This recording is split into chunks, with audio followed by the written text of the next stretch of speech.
건강검진 자주 받는 게 좋을까요? 아니면 국가건강검진 정도만 받아도 괜찮은 건가요? 이 두 가지 중에 선택을 한번 여쭤봤습니다. 5인의 선택 볼까요? 빠밤. 3대 1은 아니었어요. 야, 이게 나뉘었습니다. 예. 우선은 그 연령대에 정해진 그 국가 건강검진만 잘 받더라도 암을 조기 발견을 한다거나 이제 적절한 치료를 받는 게 충분히 가능하다라고 생각을 합니다. 국가 건강검진의 기본 검사 항목이 비만 그리고 시각, 청각, 혈액 검사, 소변 검사, 그리고 흉부 엑스레이, 혈압 이렇게 기본적으로 체크를 하고 있습니다. 또 우리 이제 많이들 걱정하시는 그 뭐 발병 위험률이라든지 사망률이 높은 5대 암이 있잖아요. 네네. 이 5대 암 같은 경우에는 만 40세 이상부터 국가 건강검진에 들어가서 포함이 되어서 이제 건강검진을 받게 되고요.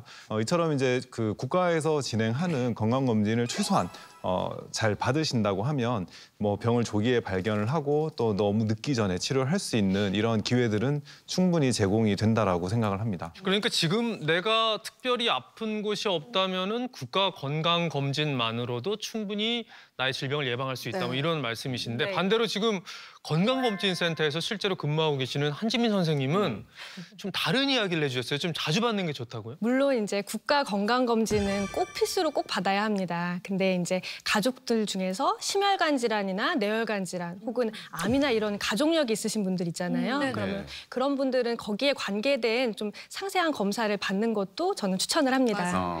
특히 이제 제가 검진센터에 있으면서 가장 이제 아쉬운 그런 부분들이 있는 것이 50에서 60대 그런 중년 여성분들이 검진을 처음 받는 경우가 많이 있습니다. 네. 그 이전에 이제 받았더라면 좀 괜찮았을 텐데 그런 경우에 처음 받아서 암이 발견되는 경우도 있어요. 그러면 더 안타까운 상황입니다.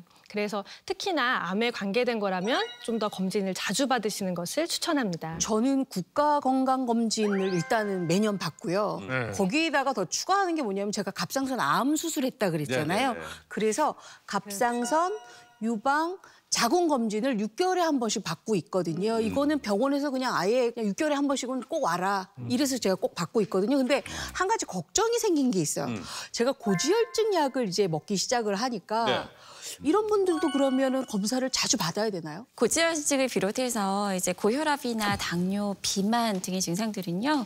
이게 혈관 자체의 건강을 위협하는 굉장히 심각한 요인으로 작용을 할 수가 있어요. 최근 들어서 부쩍 뇌가 두통이 굉장히 심해졌다거나 어지럽다거나 이런 분들은 뇌 MRI나 MRA 등을 통해서 뇌 혈관 기능 검사를 좀 하셔서 좀 체크를 하고 넘어가실 필요가 있어요. 이런 특별한 증상이 없다고 하더라도 주기적으로 뇌혈관, 심혈관 검사를 꼭 체크하셔서 받으시는 게 필요합니다. 또한 심근경색이나 뇌졸중으로 갑자기 이제 목숨을 잃는 분들이 가장 많은 시기가 사실은 이 겨울철이거든요. 추위로 인해서 말초 혈관이 수축을 하고 체온을 유지하기 위해서 이제 심장박동이 증가하다 보니까 아무래도 이제 심장과 뇌 혈관에 무리가 될 수 있습니다. 허혈성 심장질환 사망자 수 통계를 보면 12월에서 3월이 가장 많은 것으로 확인이 되고 있는데요. 뇌혈관 질환으로 사망한 이들의 통계를 보더라도 이 비슷하게 12월과 1월, 2월, 3월이 가장 집중된 것을 볼 수 있습니다. 자, 건강검진에 대한